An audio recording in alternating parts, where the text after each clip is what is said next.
Assalamualaikum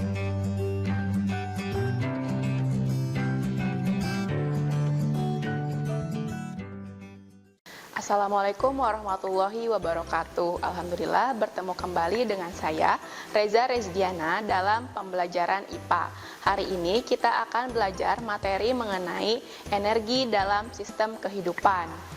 Nah, semua makhluk hidup tentu membutuhkan energi untuk melakukan aktivitasnya. Nah, apa itu energi? Energi adalah daya atau kekuatan yang dapat digunakan untuk melakukan berbagai proses kegiatan. Nah, berdasarkan sumber energi, energi dibedakan menjadi energi tidak terbarukan dan energi terbarukan. Nah, energi tidak terbarukan adalah energi yang sifatnya dapat habis jika digunakan terus-menerus. Nah, pada umumnya energi terbarukan ini diambil dari batu bara, gas alam atau minyak bumi. Dan pemanfaatannya digunakan untuk berbagai kegiatan industri, transportasi maupun sumber energi lainnya.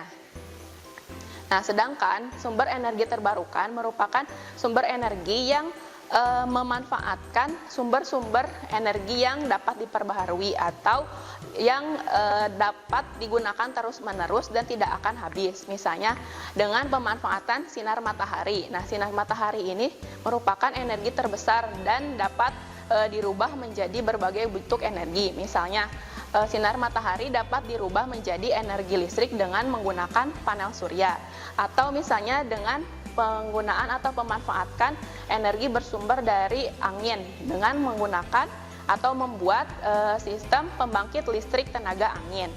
Ada juga penggunaan sistem energi atau energi terbarukan dengan pemanfaatan minyak atau pemanfaatan panas bumi, kemudian potensial air, dan juga gelombang laut.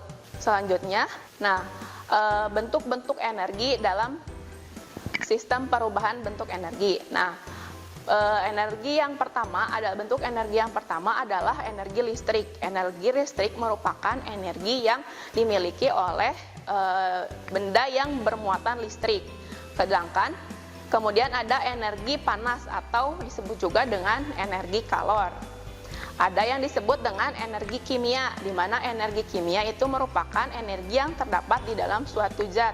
Misalnya contohnya adalah makanan. Nah, makanan yang kita makan itu bisa menjadi energi kimia yang dapat digunakan untuk melakukan aktivitas. Kemudian ada energi bunyi. Energi bunyi merupakan energi yang dihasilkan dari benda yang bergetar. Kemudian ada energi nuklir. Energi nuklir ini merupakan energi yang berasal dari zat-zat radioaktif. Dan yang terakhir ada energi mekanik. Energi mekanik merupakan gabungan dari energi potensial dan energi kinetik. Nah, energi potensial adalah energi yang didasarkan karena posisi benda. Nah, energi potensial memiliki rumus M kali G dikali H atau massa kali gravitasi dan ketinggian. Sedangkan energi kinetik adalah energi yang diperoleh dari benda yang bergerak dengan rumus EK sama dengan setengah mvh kuadrat. Nah, energi dapat dirubah dari satu bentuk ke bentuk yang lainnya. Karena berdasarkan hukum kekekalan energi bahwa energi itu tidak dapat dimusnahkan, tetapi dapat dirubah dari satu bentuk ke bentuk yang lain. Nah, sumber matahari atau cahaya matahari merupakan sumber energi yang terbesar. Dapat dimanfaatkan secara langsung maupun dirubah menjadi bentuk energi yang lain. Nah, contoh perubahan bentuk sinar cahaya matahari menjadi energi listrik diubah menggunakan panel surya. Nah, panel surya ini mengubah energi cahaya menjadi energi listrik. Di mana energi listrik ini dapat dirubah menjadi energi yang lain. Misalnya energi listrik dalam televisi dirubah menjadi energi cahaya dan kalor. Kemudian digunakan dalam kipas angin, energi listrik ini berubah menjadi energi kinetik atau energi gerak.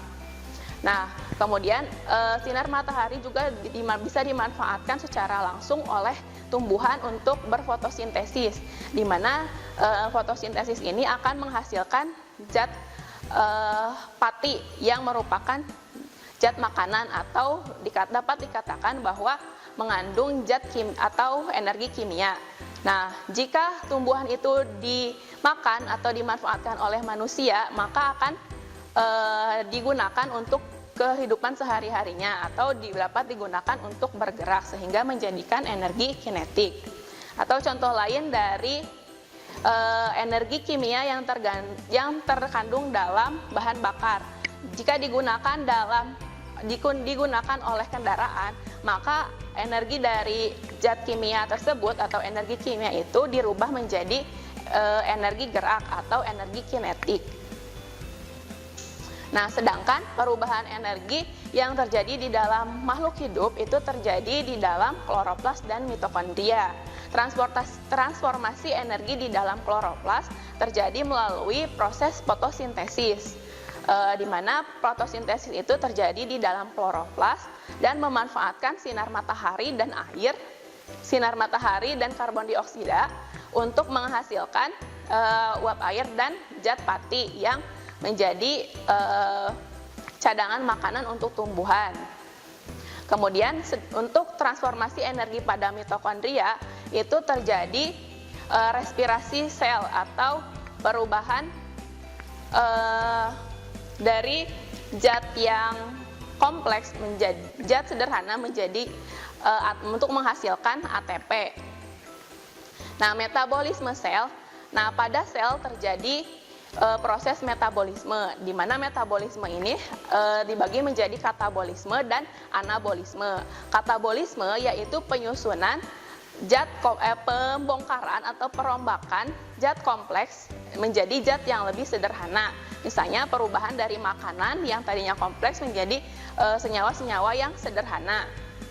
Sedangkan anabolisme adalah sebaliknya, yaitu proses penyusunan dari senyawa yang sederhana menjadi senyawa yang kompleks, di mana di dalam prosesnya itu membutuhkan energi dan juga ada yang melepaskan panas atau kalor.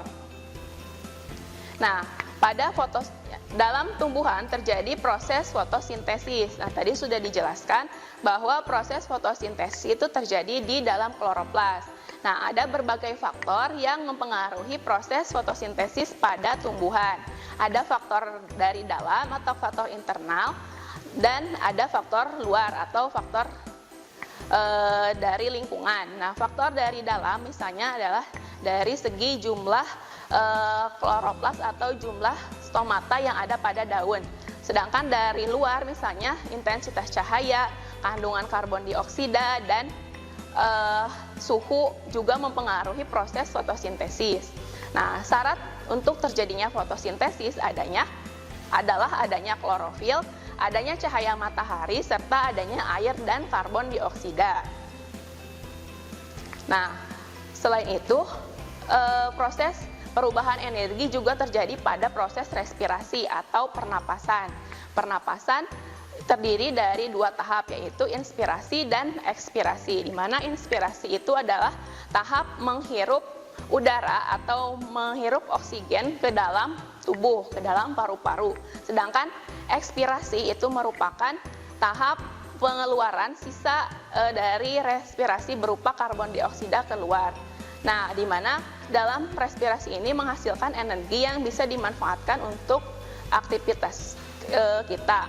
Nah, rumus kimia dari proses respirasi adalah C6H12O6 plus 6O2 menjadi 6H2O ditambah 6CO2 dan energi, atau karbohidrat dan oksigen sebagai bahan baku dirubah menjadi uap air dan karbon dioksida, serta ada energi yang dihasilkan.